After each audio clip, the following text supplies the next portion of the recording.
അങ്ങനെ വിട്ടുവീഴ്ചകൾ ചെയ്യുമ്പോൾ താങ്കൾക്കെതിരെ വലിയ ആരോപണങ്ങൾ വരുന്നുണ്ട്. താങ്കൾ കുറച്ചൊരു ഈ സുന്നി പ്രസ്ഥാനങ്ങളിൽ നിന്ന് വ്യതിചലിച്ചു പോകുന്നു, കുറച്ചൊക്കെ ഒരു മുജാഹിദ് ആശയങ്ങൾ സ്വീകരിക്കുന്നു. അപ്പോൾ ബൈത്തു സക്കാത്ത് പരിപാടി ഉദ്ഘാടനം ചെയ്തതുമായി ബന്ധപ്പെട്ട് വലിയ വിമർശനങ്ങളുണ്ടായി. അങ്ങനെ ഒരു ആശയപരമായ വ്യതിചലനം ആശയപരമായ വ്യതിചലനം എനിക്കുണ്ടായി. ഞാനിപ്പോഴും കുറച്ച് അഹ്ലു സുന്നത്ത് വൽ ജമാഅത്തിൽ വിശ്വസിക്കുന്ന ആളാണ്. ഞാൻ സുന്നിയാണ്. ഞങ്ങൾ സമസ്തയുടെ കൂടെ സഞ്ചരിച്ച അനുയായികളാണ്.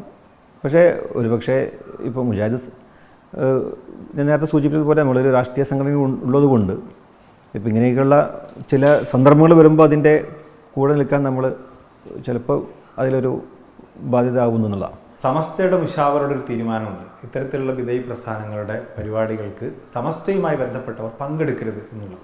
പക്ഷേ ലീഗ് നേതാവെന്ന രീതിയിൽ പങ്കെടുക്കുകയും വേണം. ഈ ഒരു കോൺഫ്ലിക്റ്റിനെ എങ്ങനെ? സമസ്ത അത് ഒരു മതസംഘടനയാണ്. അപ്പോൾ സമസ്തക്ക് അത് പറയാം, അവരുടേതായ ഐഡിയോളജിക്ക് കോൺഫ്ലിക്റ്റ് ഉണ്ട്, അതുകൊണ്ട് അവരുടെ എതിർപ്പിനെ കുറിച്ച് പറയാം. പക്ഷേ ഞാൻ നേരത്തെ പറഞ്ഞല്ലോ, ഇതൊരു പൊതുവായൊരു കാര്യത്തിൽ ഒരു പക്ഷേ നമ്മൾക്ക് വ്യത്യസ്തമായ നിലപാടെടുക്കേണ്ടി വരും.